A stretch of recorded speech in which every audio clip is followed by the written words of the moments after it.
کیا کروں؟ انہوں نے کہا نماز ظہر، عصر، مغرب بقصد نماز شب پڑھا کروں۔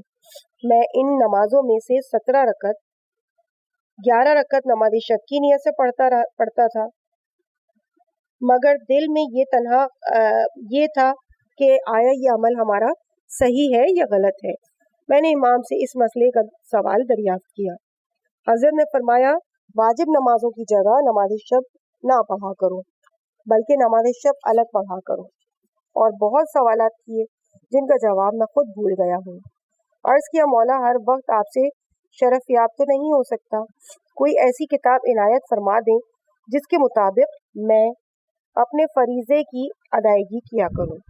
امام زمانہ نے امر فرمایا مولانا تاج کے پاس کتاب ہے، ان سے حاصل کر کے حسب استطاعت عمل کیا کرو۔ میں نے حالت خواب ہی میں سوچا میں تو مولانا تاج کو نہیں پہچانتا۔ جس جگہ مولانا سے بشرف نیاز حاصل کر رہا تھا، حضرت کی اقامت گاہ کے مقابل ایک دروازہ تھا۔ اس سے نکل کر اصفہان کے ایک محلے میں گیا تاکہ اس شخص سے ملاقات کر سکوں۔ جیسے ہی مجھ کو اس شخص نے دیکھا، کہنے لگا تم کو امام زمانہ نے بھیجا ہے۔ اس نے جیب سے ایک بڑی پرانی کتاب نکالی اور مجھ کو ہدیہ کر دی۔ میں نے اس کتاب کو بوسہ دیا، بڑی عقیدت سے ہاتھوں میں لیا، جلدی سے واپس ہوا کہ خدمت امام میں آؤں، مگر آنکھ کھل گئی، خواب سے بیدار ہو گیا۔ صبح تک مشغول عبادت و گریہ اوزاری کرتا رہا۔ صبح کی نماز پڑھ کر باقیات سے فارغ ہوا اور دل میں سوچنے لگا ہو سکتا ہے مولانا محمد تاج وہی شیخ بہائی ہوں، امام عصر نے یہ منصب ان کو دیا ہو، کیونکہ اپنے دور کے عظیم شخصیت تھے اور علماء ان کی بڑی عزت کیا کرتے تھے۔ صبح کو ان کی خدمت میں حاضر ہوا تو دیکھا کہ شیخ بہائی جناب سید امیر ذوالفقار سے صحیفہ سجادیہ کے بارے میں بات کر رہے ہیں۔ تھوڑا سا شیخ کے پاس بیٹھا، لیکن بے قراری ایسی تھی کہ زیادہ دیر بیٹھنا میرے سے مشکل ہو رہا تھا۔ میں زیادہ تو متوجہ نہیں ہوا کہ ان دونوں میں کیا بات ہو رہی ہے۔ ہاں، محسوس کیا کہ صحیفہ سجادیہ سے متعلق کچھ بحث ہے۔ میں نے خواب شیخ بہائی سے بیان کیا۔ انہوں نے کہا کہ اس خواب کی تعبیر یہ ہے کہ تم علوم دین کے بہت بڑے مرویج ہوگے۔ میں شیخ بہائی کی باتوں سے مطمئن نہ ہوا، اس لیے خواب کی حالت میں ان کے پاس سے آ گیا اور پریشانی میری کم نہ ہوئی۔ میرے ذہن میں ایک بات آئی، کیوں ایسا نہ کروں کہ جس راستے سے خواب میں گیا تھا اسی راستے سے چلوں، ہو سکتا ہے کوئی حل نکل آئے۔ جس محلے میں میں حالت خواب میں گیا تھا بیداری میں جانے لگا۔ میں جب اس محلے میں پہنچا تو دیکھتا ہوں کہ ایک شخص بیٹھا ہے جس کا نام محمد تاج ہے۔ میں نے اس کو سلام کیا، اس نے جواب دیا اور بغیر توقف کے کہنے لگا طلاب ہم سے واقف کی کتابیں لے جاتے ہیں لیکن شرائط کے مطابق عمل نہیں کرتے، لیکن تم شرائط پر عمل کرتے ہو، جو کتاب چاہو لے جاؤ۔ میں نے کتابیں مانگی، اس نے جو کتابیں دیں پہلی کتاب صحیفہ سجادیہ تھی۔ میں مطمئن ہو گیا کہ یہ دعائیں ہمارے لیے کافی ہیں۔ اس جگہ مرحوم مجلسی نے ایک طولانی باب صحیفہ سجادیہ کے بارے میں لکھا ہے، مختصر کر کے میں احباب کی خدمت میں پیش کرتا ہوں۔ مرحوم کہتے ہیں کہ ہم نے اس نسخے کو صحیفہ سجادیہ کے سابقہ نسخوں کے مطابق کیا تو ہم کو یہ نسخہ بہتر لگا، اور آج وہی نسخہ معارف کے لیے لوگوں میں رائج اور جاری ہے، اور امام زمانہ علیہ السلام کا احسان عظیم ہوا ہے۔ عزیز سامعین، اس مقام پہ ہم ریڈنگ کے اس پارٹ کو یہیں پہ مکمل کرتے ہیں۔ انشاءاللہ اس سے آگے کی ریڈنگ آپ کے سامنے اگلے پارٹ میں پیش کی جائے گی، صفحہ نمبر 118 سے۔ مجھے اپنی دعاؤں میں یاد رکھیے گا۔ والسلام علیکم ورحمۃ اللہ وبرکاتہ۔